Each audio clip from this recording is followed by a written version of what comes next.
Hey guys, I'm gonna make this video this morning and kind of respond to some questions and comments that have come my way.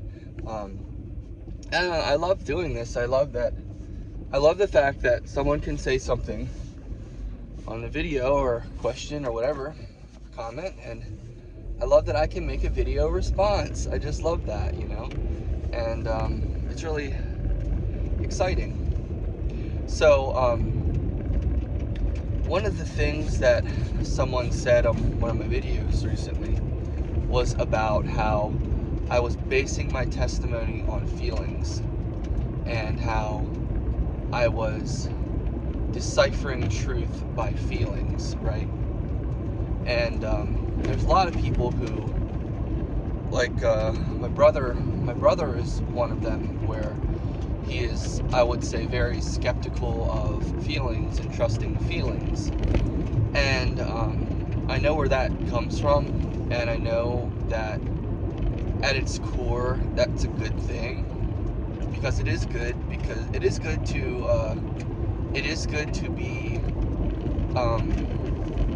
skeptical, watchful, protective, cautious. It's very good to be those things, right? But here's the thing. God can and does and will communicate with us in ways that let us know that it's Him. Okay? Now I'm going to put a period right there, and I'm going to follow that up with a thought. When God appeared to certain people in the Bible, for example, and even in modern times, even with Joseph Smith, He appeared to them, right? In different occasions, God revealed Himself. Like in one, the finger of God reached down, and someone saw the finger of God, or God revealed Himself in a burning bush, or in the theophany with Joseph Smith, God the Father and Jesus Christ both appeared to Joseph Smith. And so there's ways that God can communicate to us that are like that, where He literally just appears.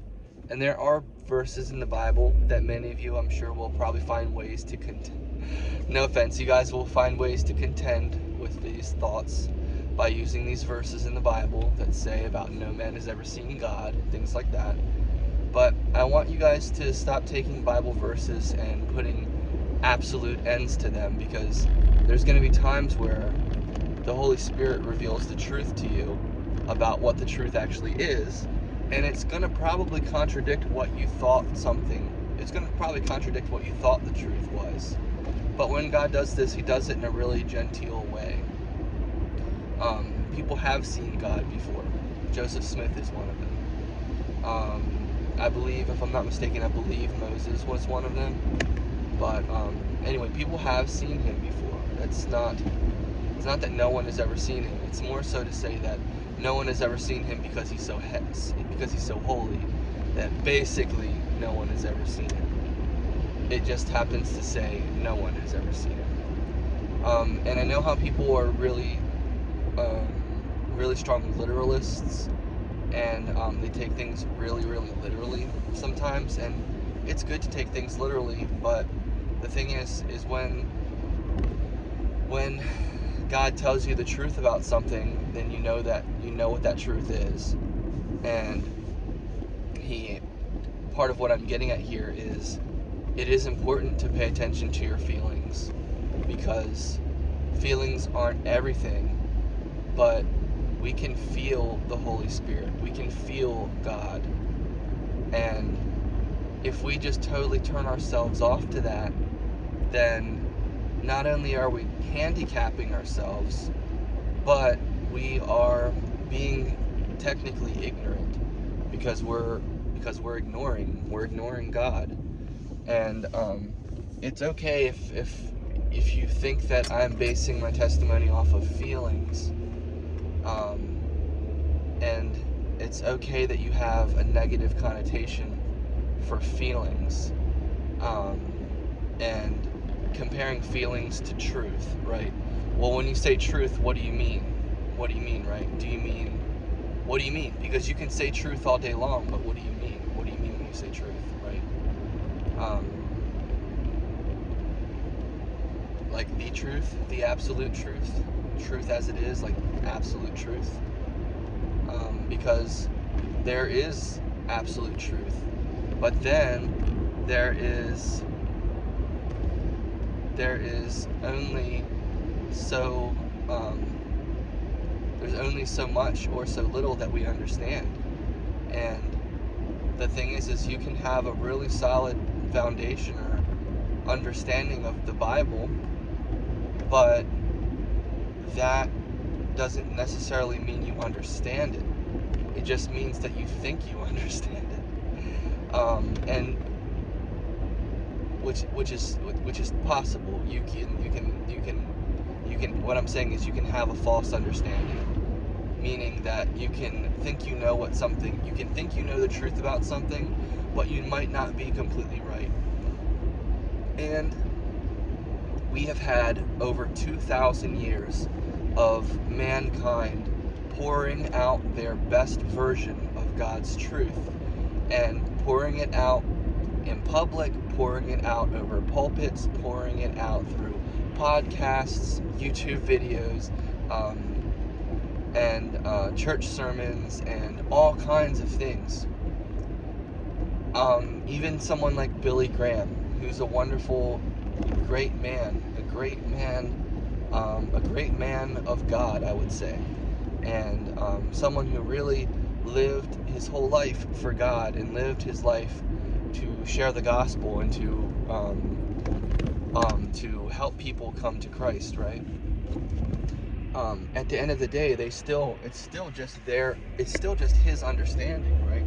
And where the gaps are filled in is where God fills in those gaps, right? Because we can understand something, or like I said, think we understand something and be wrong, and not meaning that we're completely wrong, but if we don't have the right understanding about something, like if something's not crystal clear, let me put it to you this way. You can understand something 100%, or say you can understand something,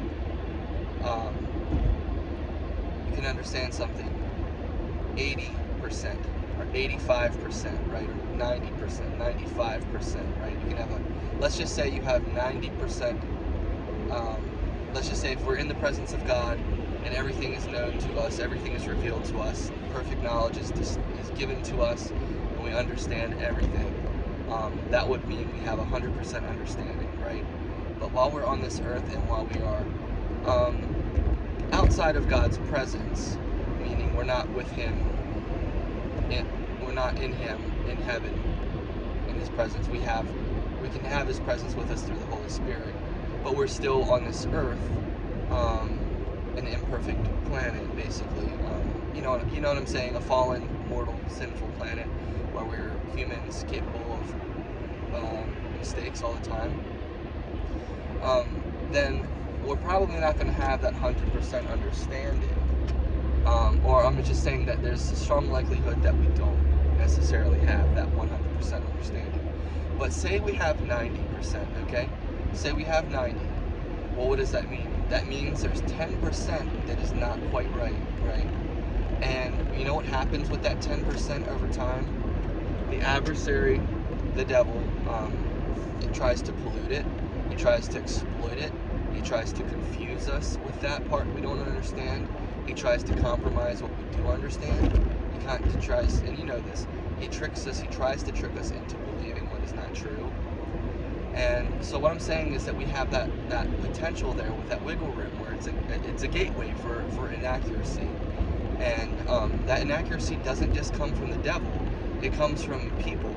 Because we are all imperfect beings and we don't have the entire truth. None of us have the entire truth, you know what I'm saying? And so we're all capable of making mistakes, myself included. I make mistakes. My goal is to not, of course, but I make mistakes, and that's just how it is. I'm doing my best like everyone else. But what I'm saying is, you can understand or think you understand God, reality, the Bible, but odds are you probably don't have that full understanding. Just saying odds are, probably you don't. And so, why do you think God would leave us in the dark, so to speak? Why do you think he would leave us like that? Well, of course, and that, well, he hasn't, right? That's the answer. He hasn't. Of course he hasn't, right? And what has he given us instead? What has he given us to fill in the gaps of what we don't know? He has given us connection with him. He's given it through his Holy Spirit. He has given it through prayer. He's given it through revelation. God helps us to understand the truth. And one of the ways he does that is through feelings. The devil cannot give you feelings. He can suggest things to you. He can tempt you. He can try to trick you, but he can't force you to do something. The devil does not control us, and the devil cannot control us. The only way the devil can control us is if we let him in, give him precedence in our lives, and sin basically with no end. Every time we sin, we give the devil more control over us. But ultimately, if we're living the lives that we're supposed to live, the devil doesn't have any control over us. And that's where we get into this argument, because some people, like the guy who commented on my video, you probably think that I'm under the influence of the adversary. You probably think that I'm being controlled by the devil.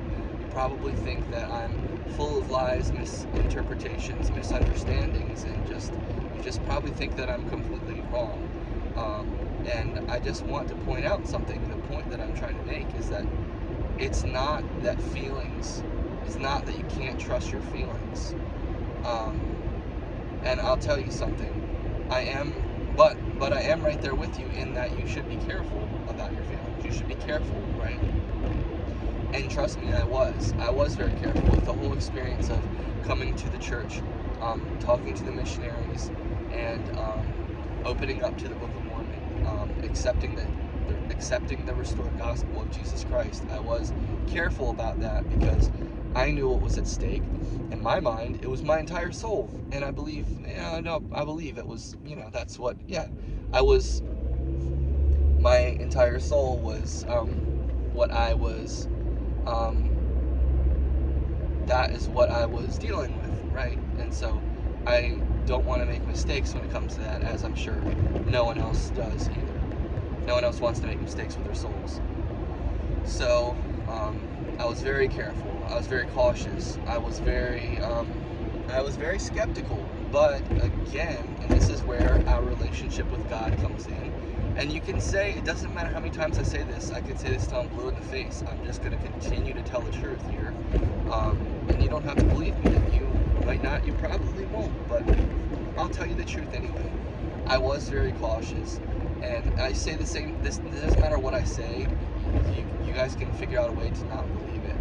But because it might sound like such a cookie cutter example, or so many pastors, they echo these stories, right? Where this person said this, and this person said that, and this person said this.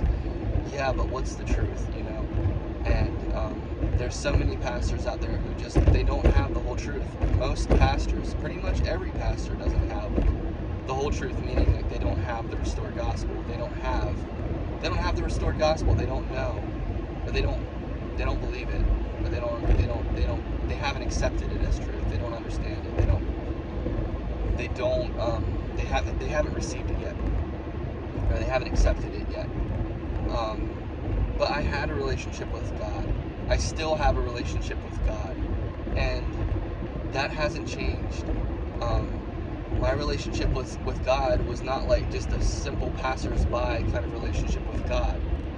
And that's something I want to really emphasize here. And not because I'm trying to brag about my relationship with him, but because I'm trying to paint the picture so you understand where I'm coming from. Because I was not just a simple, go to church on Sunday, easy pass Christian.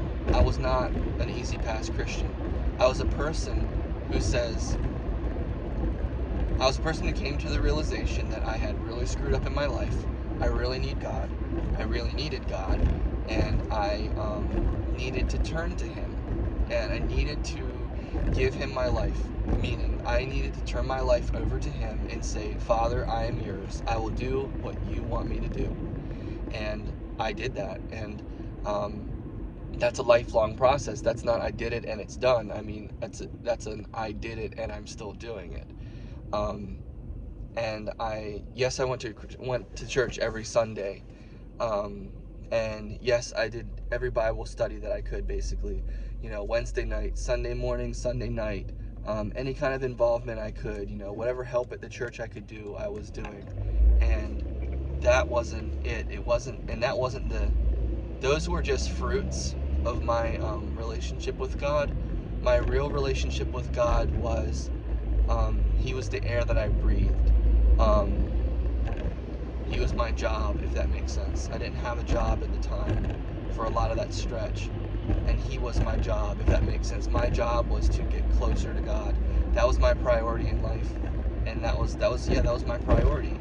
And so what did I do to get closer to Him? I read my Bible every single day, and I read it for hours each day. Every single day for hours, okay? Now, again, I'm not bragging about it. I'm just stating the facts to help you understand where I'm coming from. I had a relationship with God, and I still do, and that hasn't changed. I have and had an understanding of God. I know who He is. I know His character. I know how He is. And I know what a lot of people say. And a lot of people say things that are just purely based off of their experience of Him. But you have your own experiences of God, but then you have God. And God is who He is, and He will reveal Himself to you.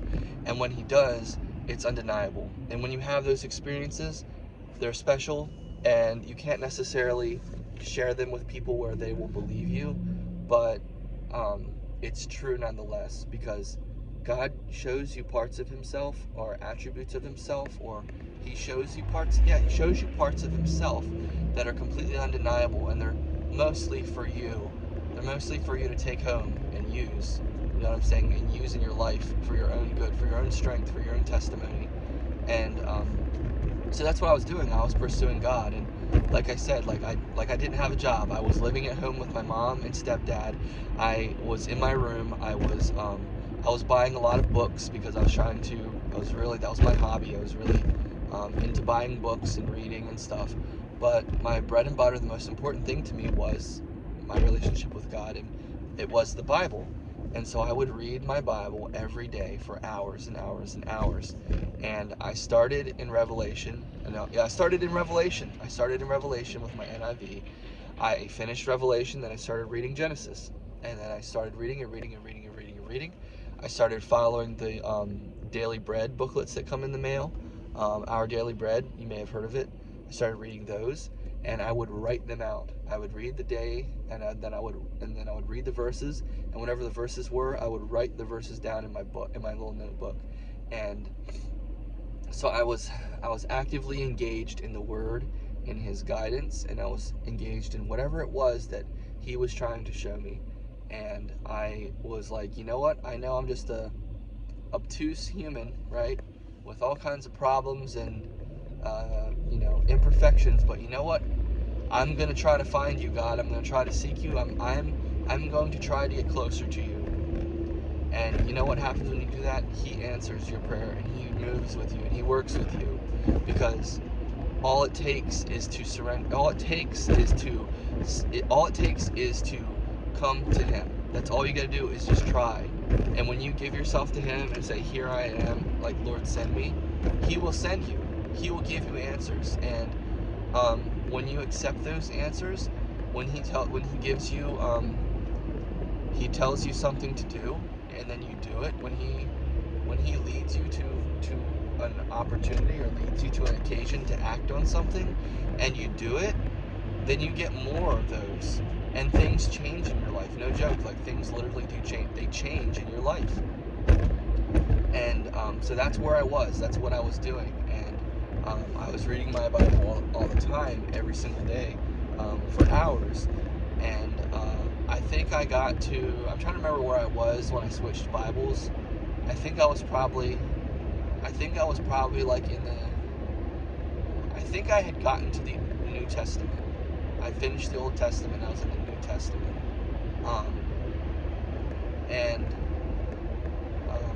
the other thing was, when I got little impressions, like when I got little spiritual thoughts or things in my spirit, where I was reading the Bible and something popped up and I was like, I wonder what that is. I feel like God is speaking to me about this. I would pursue it, and I would try to find out what I could find out. And in other words, I'd follow leads from God, and that's super huge, right? So anyway, I got to this point in the New International Version, or in the New Testament, wherever I was, where it became apparent to me that I needed to switch Bibles because of some of the other stuff I was learning about, some of the other evangelists or prophets, if you will, that I was watching on YouTube and stuff like that. Because I wasn't just reading the Bible, I was consuming anything and everything that I possibly could, right? And one guy on there, a really awesome guy, he doesn't have the full restoration of the gospel. He doesn't have a grasp or grip of Joseph Smith, but he is a I'd say he's an amazing servant of God. He's an amazing servant. His name is Bobby Connor, and I watched him, and he started talking about the Amplified Classic Bible, talking about how that's the Bible that you need. And he was saying things so matter of fact, and they were really resonating with me, and I was like, well, that's really what I need to do. So I got myself an Amplified Classic Bible, and each verse is kind of expounded upon, right? It's like it takes the Greek and the Hebrew or whatever, and then it expands upon it. So it says the most that the verse can possibly say. It's like each verse has its guts exposed, if that makes sense. So every verse was the complete, you know what I'm trying to say? It's like, for God so loved the world. It would say, for God, our infinite Father, creator of heaven and earth, who loved us, begot, he so loved the world. He poured out his mercy. It would expound on everything and expand on everything. So it was longer too. I mean, it was longer, but it was, yeah. And you get what I'm saying. If you know the Amplified version, then you know what I'm talking about. But that was what I started reading, because that's what I was led to read that, and so I started reading it, and I started reading the New Testament in that. And I finished the New Testament, and then I started reading again from the Old Testament, beginning again. And my journey, like in this period of time of me reading the Bible, things were changing in my life. Things were changing left and right. My life as it was, my life was changing. Everything was changing, slowly but surely. And that's what happens when you follow God. But I had a relationship with God. I had the Holy Spirit leading me and guiding me, and I'll say it was unrefined. It was just kind of wild, but I was following it, and I was following God, and I was making it a habit. I was practicing the concept of, if God tells me to do something, I'm going to do it, right? And when you do that, again, that's how things really change. And so I had been doing that a lot, and even with really big things, big scary things in my life. Like the biggest one, I think, was quitting my job with my dad on the spot, with no notice. And that took a lot of faith to do, because everything about that says that it's wrong, but everything about my situation and what was going on and what I knew was true, and what I knew God was telling me was true, and that was what He was asking me to do for my own well-being. And He asked Peter to step out onto the water, right? So why would you ask someone to step out onto the water, right? Why would you step out onto the water? Okay, why? Because if you do that, you're just going to fall into the water. Why would you step onto the water when you can't step onto the water? You're just going to sink into the water. Stepping onto the water is stepping into the water. You understand? But He asked him to step out onto the water because He could see that Jesus was already on the water, and He would Jesus was showing Peter it is possible to do what I'm doing. And not only is it possible, but you can do it too. So just come on and do it. You know? And what happened? He stepped on the water and he started walking, right? When God was leading me to quit that job, I was scared and I was like, what the heck, I can't do this. This is wrong. You know, all those feelings. But you know what? Those feelings really got shut down and shut up when it came to what God was telling me. Because everything about my situation, everything about what God was telling me was that this is what you need to do, Justin. This is what you need to do. And literally I asked him. I was in turmoil. I was in turmoil at the time, at that job with, and this is nothing against him, nothing against my dad, nothing against his company, nothing against anything like that. This is just a fact of the matter. I was in turmoil at the job. I was in turmoil. I was going through a lot of things that were really, really hard, and it was not getting better. It was getting worse. It was miserable.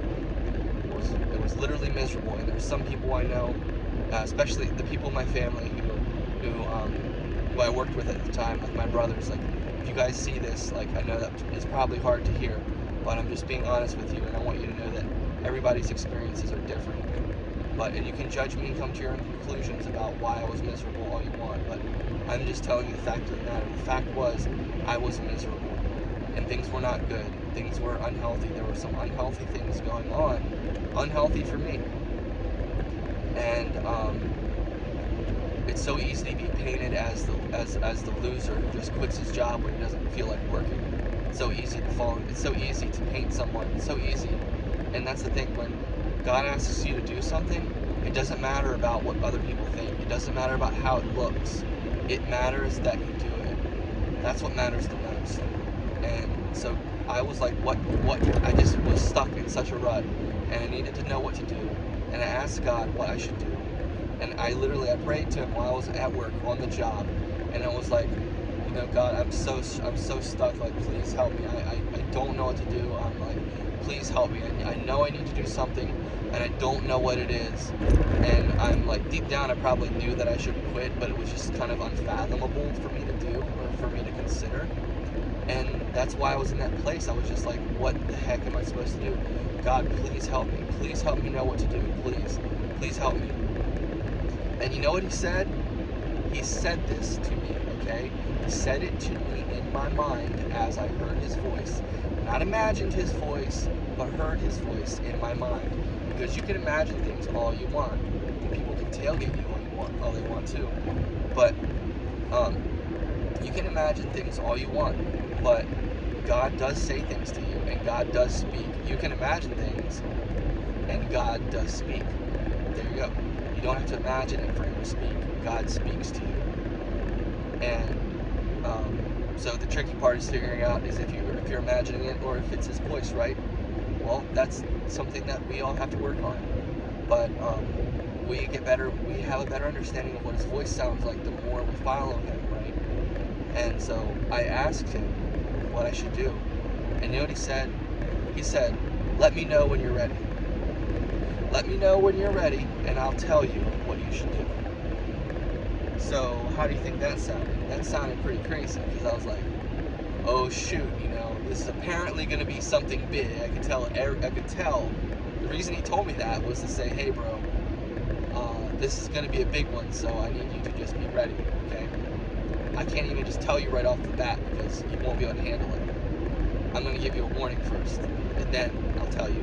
When you're ready, and you ask again, when you're ready, I'll tell you. Okay. And so he said, let me know when you're ready.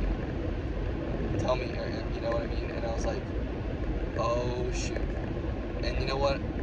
You know what I did? And again, not bragging, I'm just talking about what happened. I said, well, you know what? I am ready. Because I'm so done and I need to be done. I'm so done with this place that I'm in spiritually. I'm so done with the situation that I'm in spiritually. I'm so done with this. I'm so done. Please just tell me what it is. And I said, okay. In other words, I took a huge chance right then and there. And as soon as he told me that, I thought about it really quick, and I said, Okay, I'm ready. I'm choosing to be ready, and I'm deciding to be ready. What is it? And then he said, go home. And I had already gone home. I had been struggling so bad that whole week. I'd been struggling so bad. There's so many different things going on that were just horrible. And I was soul sick. I was spiritually sick. I even became or made myself physically sick at one point. So I'd already gone home from being physically sick once that week. And I was like, you know how it is when you have to ask permission to do things, and you know you're gonna have to go talk to this person, and you know that you're gonna have to go tell them like, hey, this is going on, and you know what they're probably gonna say, and you can't stop thinking about what they're gonna say, how they're gonna react, and all of that. And it's as if they rule you're ultimately in a position where they rule your life because you are not making the decisions you need to make because you are letting that person govern your decisions. And that's something that I learned. That was a stepping stone in my journey. As a person growing closer and closer to God.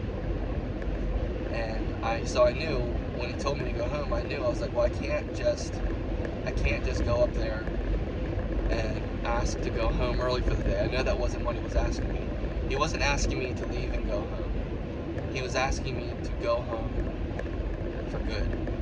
He's asking me to go home and never come back, basically. You know what I mean? Like, he was asking me to go home and be done with it. Forget it. Screw it.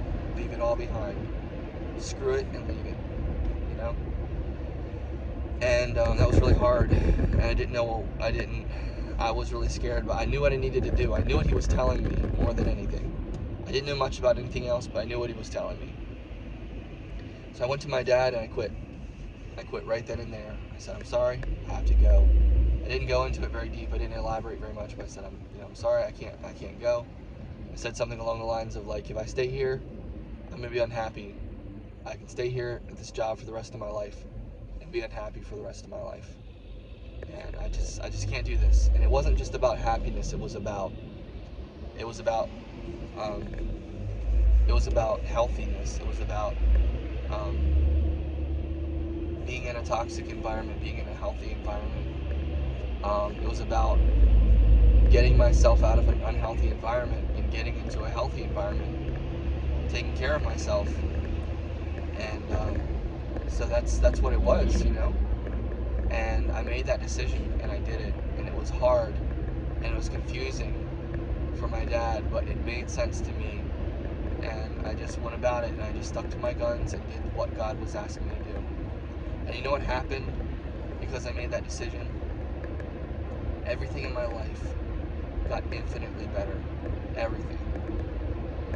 That's not to say there weren't challenges, because of course I struggled. I struggled with feelings of the fact that I betrayed my dad. And you know what? I took all those feelings and I put them aside, and I focused on my relationship with God. I focused on what God was, because I knew God had my back. I knew that He knew what He was doing. I knew that He was in control. I knew everything like that. And so I needed to just focus on God. I knew that He wasn't going to let me down. I knew He wasn't going to lead me in the wrong direction. I knew that He had a plan. And as soon as He told me that, I knew it was the thing I needed to do. I knew deep down that's what I needed to do all along. And it was just hard to do, and hard for me to do it on my own. And I needed God's help. And He helped me by telling me, and I listened, and I followed His commandment, or request. He wasn't even like, that's the thing, He wasn't forceful about it. It was literally like, He wasn't like, do this thing or I'll kill you. It was like, if you come to me and ask me what you should do, I'll tell you. And that's so beautiful, because that's how God is. He doesn't force you. If you come to Him and humble yourself and ask Him, He'll tell you. But He won't force you to do it. Because I had every choice to not do it. I could not follow God's instruction. I could choose that.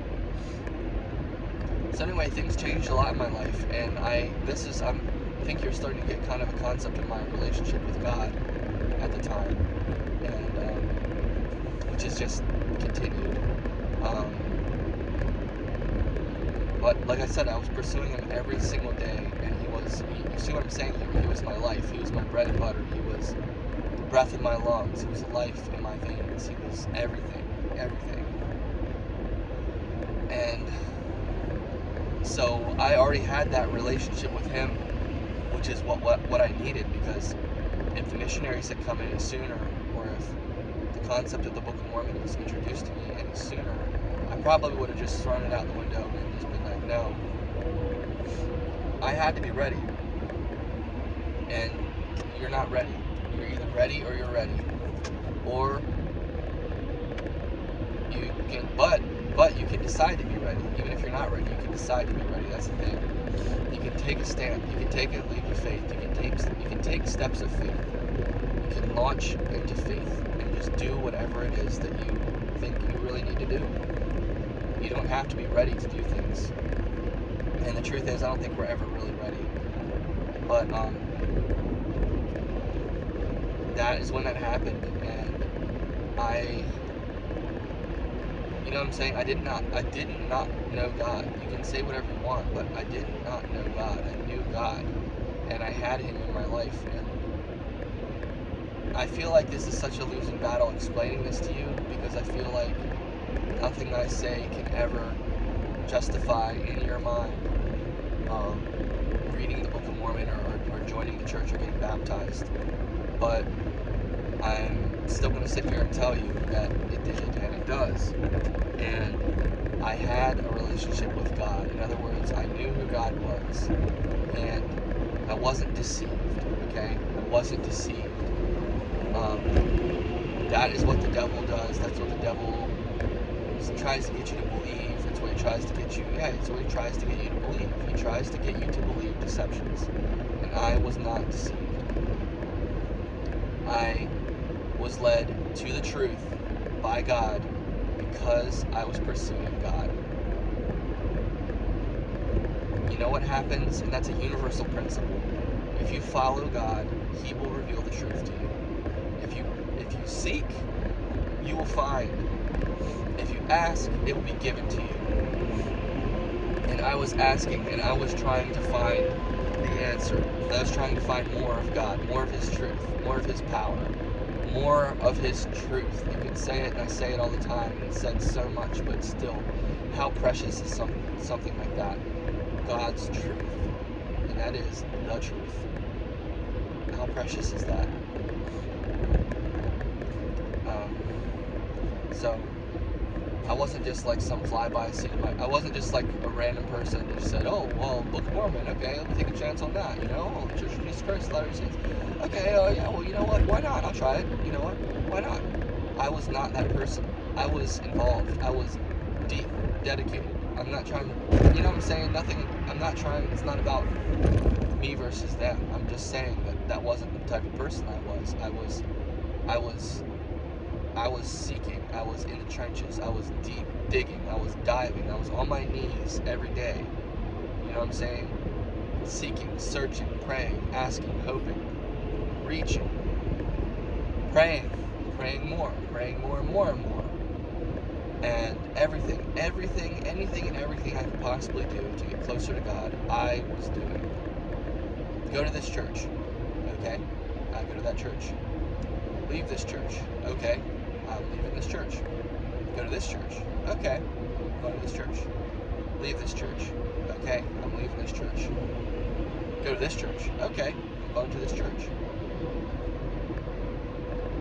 And then it was becoming more subtle. It was becoming more... I had gotten closer and closer and closer to Him.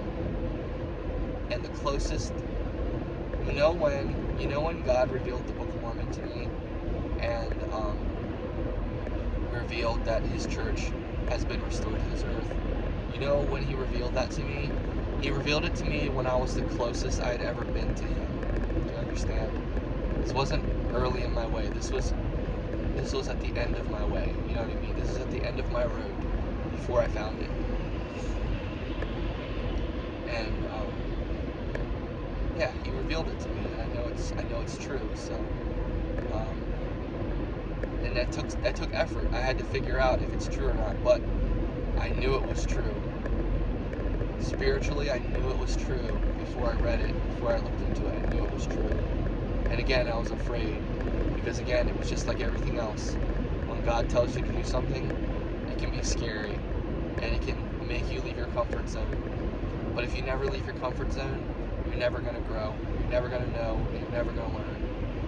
You have to leave your comfort zone in order to grow. You know what I mean? You got to do it. You got to take a chance and do it. And that's what I did. And it was the best result of all time. I'm so happy and thankful. And I'm thankful for my testimony. I'm thankful that all of that time, all that work, all that effort is something that will never be lost. How great is that? I didn't go through all that for nothing. It was never for nothing. And now I have my testimony for the rest of my life to share with anyone and everyone as much as possible, as much as I can, as much as I want to, as much as I need to.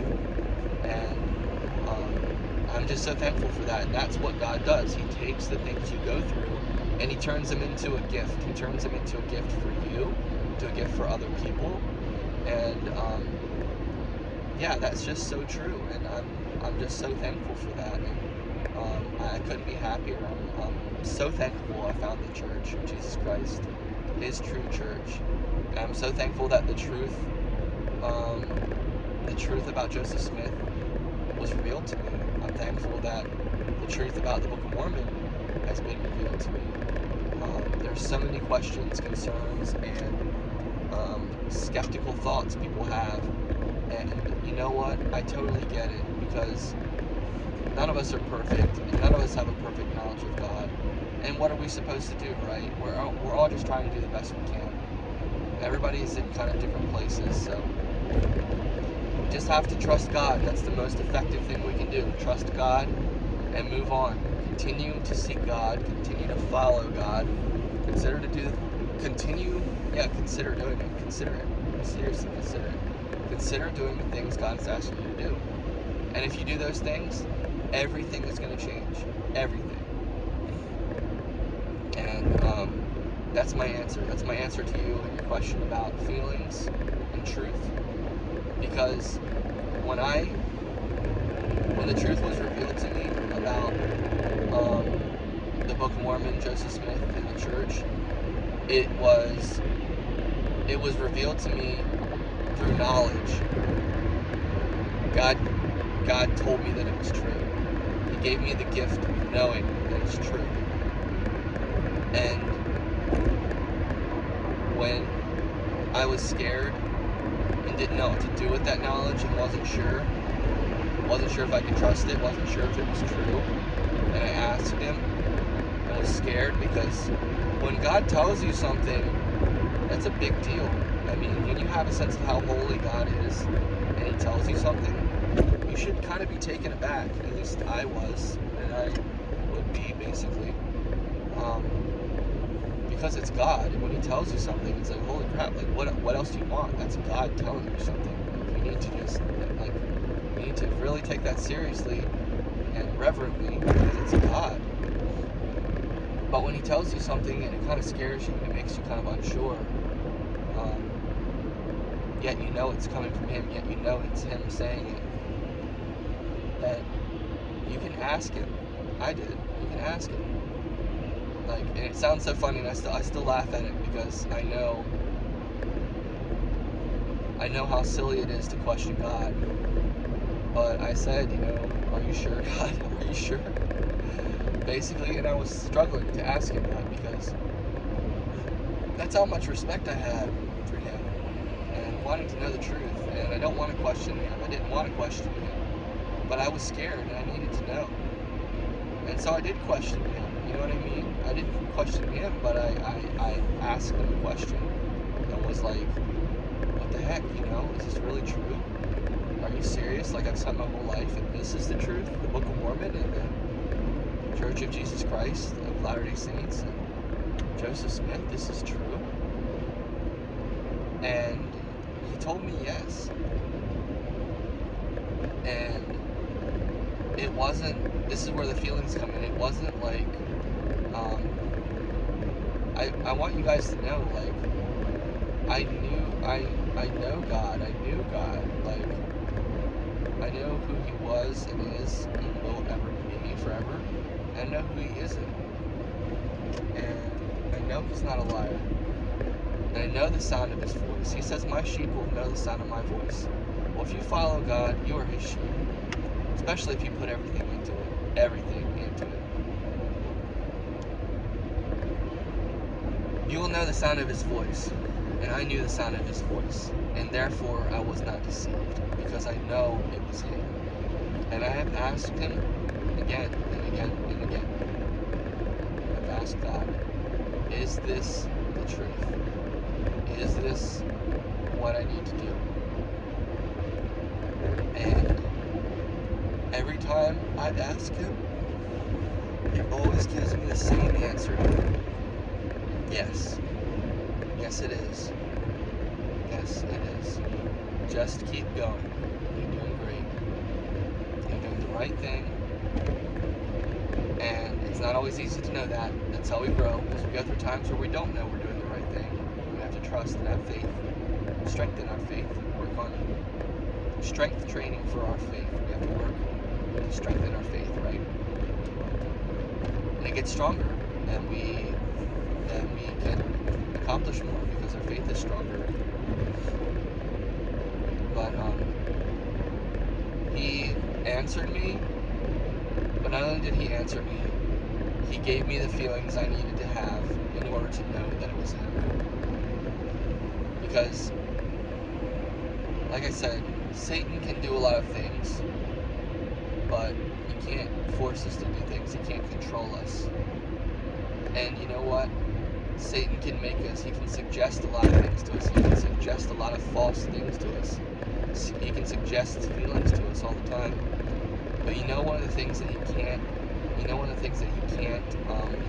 duplicate or he can't replicate?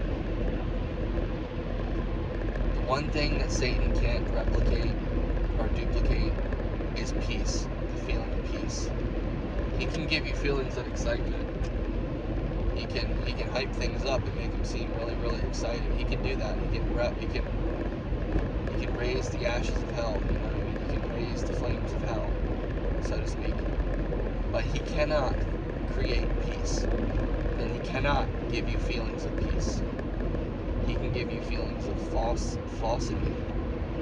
But he can't give you feelings of peace, true peace. Now when you know true peace, you know what true peace feels like. And when I was asking God in His presence, asking Him, is this the right thing? Am I going in the right direction? Am I doing the right thing? Because I'm really scared, and I need to know I'm doing the right thing, because I'm not going to do it if it's not right. You know how happy He is when His children ask Him those kinds of questions? When His children come to Him in that kind of a way. He is so happy. And you know what He doesn't do? He doesn't abandon you when you do that. He is right there. He answers you. He answers your prayers. Especially when you're humble and you're asking. You want what's right. You want what's best. And I could feel everything about my life. I could feel the entire direction of my life leading in a direction at that time. And that was the direction it was leading in. And I didn't know what it was. It was like coming to a point. It was all starting to make sense. This is where I needed to go. That this was the next frontier. And what a huge frontier it was and is. And how much a gift of God, a gift from God was it?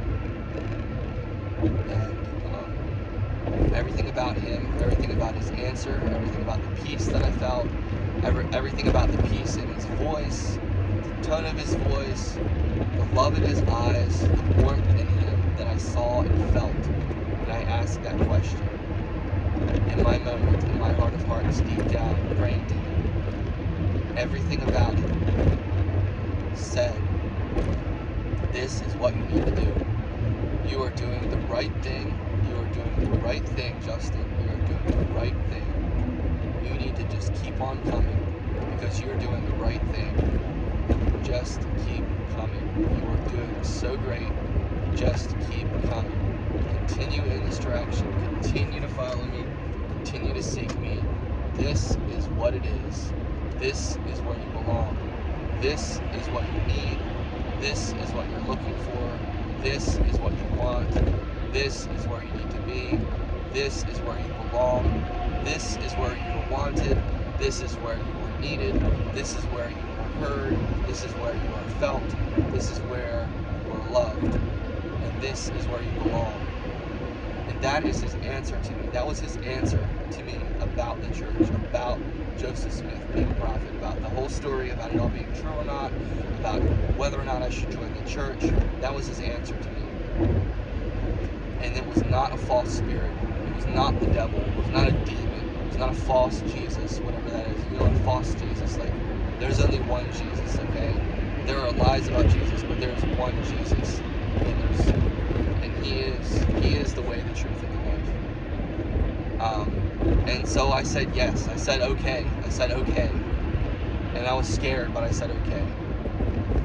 And you know what happened since then? I have never been happier in my life. I've never seen more change in my life. I've never seen more positive change in my life than these past 2 or 3 years being in the church. I have never felt more of God's peace and his love in my life than these past few years. I've never seen more of his love return to my life that I thought was gone. Love that I felt in past years. Love that I felt when I was a kid. Love that I felt in my grandmother's eyes when we rode to church, driving to church. The love that I felt in my Mama Rose's Sunday school. The love of God that I felt. The love that I felt throughout my life. In so many different times, places, and ways that was truly the love of God. I've never felt more of that return to my life since these past 2 or 3. Never felt more of it than I have in these past 2 or 3 years. Being a member in the church, his true church of God, his true church. The true church of Jesus Christ. And it does exist. It is a real thing. And if you follow God, many people are having spiritual awakenings about what's right and what's right, and following God and following his spirit. But you know what? It's just so simple. Seeking, you will find. If you want it, you'll get it. If you want it and you look, you do the work, you'll find it. Because God isn't playing around. He's not hiding in a mystical mountain. He is right here with us. And all we have to do is ask him, and he will show himself unto us. He will reveal his truth to us. He will teach us what the truth actually is. So, I am just so thankful. I am so thankful for my testimony of Jesus Christ and of his restored church. I'm so thankful for the love that he showed me, for how far I've come, how far I've grown. I'm thankful for all the truth that I know. And I'm so thankful for, it's just so much. I can't even finish. I'm just so thankful. So, I appreciate you. I appreciate your comments. And I hope you continue to follow God and continue to seek God. And you know what? I'll give you guys the biggest cheat code of all time. You know, if you really want to know what the truth is, just ask God. And I'll tell you something. As I found the truth isn't in the Quran. The truth isn't in the Catholic Church. You know what I mean? The truth is not in your evangelical church or Protestant church. The truth is not. That's not where the truth is. You know what I'm saying? You can find some truth. You can find some truth there for sure. In those places, you can find some truth. But that's not where the truth is. The truth is in the Book of Mormon. The truth is in the Church of Jesus Christ of Latter-day Saints. The truth is in the restored gospel, in the prophets and apostles that we have. That is where the truth is. And that because all of those things have come from God. He designed it that way. And if you want to spend time in any other direction, you're more than allowed to do that. But the reason I'm giving you a cheat code is because I know how much work and effort I had to put into finding God and finding the truth that I found. And I don't want you guys to have to work that hard. So, again, you can accept it or not, but there you go. It's the real truth. You can literally read the Book of Mormon. Literally go to Jesus Christ, churchofjesuschrist.org, and talk to a missionary. Just Google "talk with LDS missionary." Just Google that. You'll get a phone number, or you can fill out a thing online, and you'll get a call. and they'll come and talk to you, and they'll tell you all the things that it's got to say.